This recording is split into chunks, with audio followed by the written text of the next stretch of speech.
Okay, so let's get to it. As per usual, just let's set up a new project.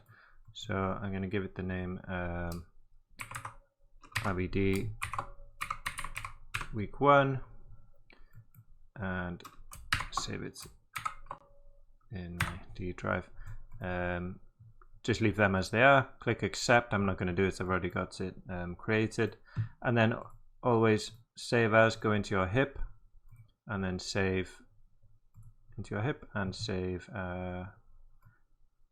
your HIP file. Okay, click accept, override. See, I've already got one there. Okay, and then I've already got a HIP file node here, but in your geometry context, tab file to create a SOP context for me and a file node, and then I'm going to go ahead and find the model for this week. Okay, this Japan B2. Bring that in. There we go. So it's fairly heavy, so it's 2 million points. Okay, but it's really nice model. So what I'm going to do to start is drop and assemble,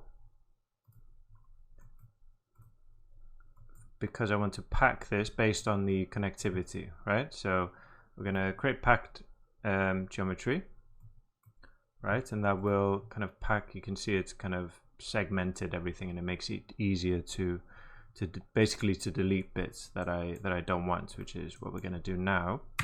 Okay, so I'm going to drop a delete now, and we can delete points, that's fine.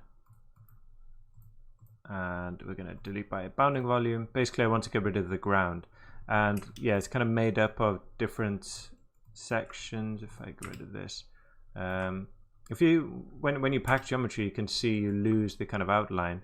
So what you can do is if you press D and go into geometry and then check this Y over packed geometry, then you get the wireframe back. You can see kind of these things are all kind of separate pieces of geometry. So I'm just going to do it with a delete SOP. Okay, so yeah, we'll do it by bounding region. So for the first one, let's find that box. Okay, it's over there. So let's go into our top view, so spacebar and 2, if I remember correctly. Yeah, bring it over, and then just try and grab that arrow on the right, press shift, and then it will drag it in both ways. I'm gonna set this to manual because it's taking a while to update. So I'll set it to manual, and it won't do it until I change that. And stretch this out just so it grabs everything in the road. So I come, just trying to line it up with the edge of the curve there. Maybe like that should be good. And the same just about there. Cool. And then I'm going to go back into my normal view and give it a bit more depth. Just make sure we grab everything underneath. Not too much height, because I don't want to, delete the lampposts and stuff like that. Set that to auto update. There we go.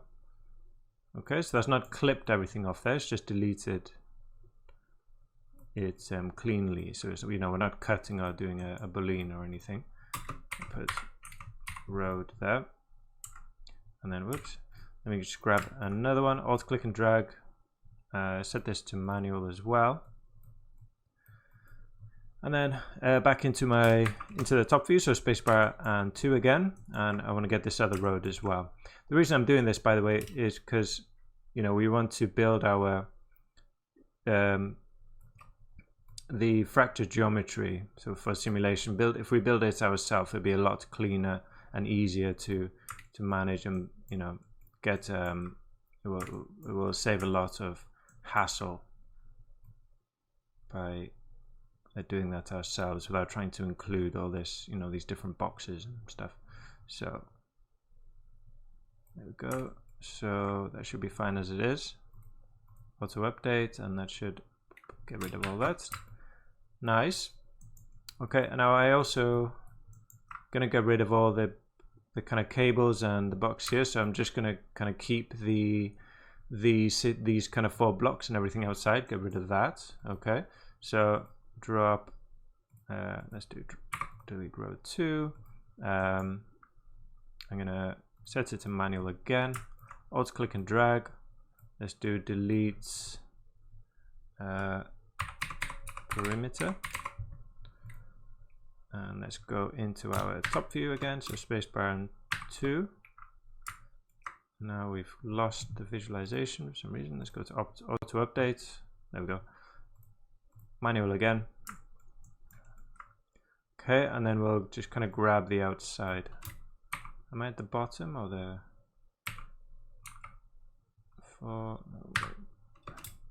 there we go. Yeah, make sure we go to top there, so you can go top or bottom. I think if you press it 2 times it can change. Yeah. Okay, so I'm just going to grab the outside. Oh well, actually, so we're making a selection of the inside and then we'll delete the outside.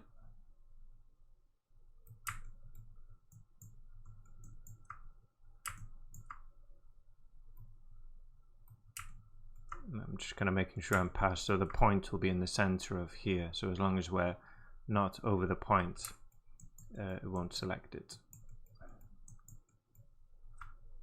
And that looks okay there. Okay, and let's go delete non-selected, auto update, and there we go. We've got that, but it doesn't matter, it's not going to affect us. So that looks good. Let's go back into my normal view. Oh, we need to make this really tall as well, so the size, just do 50, and the center, if I do half of that, then the center will be in the center, essentially.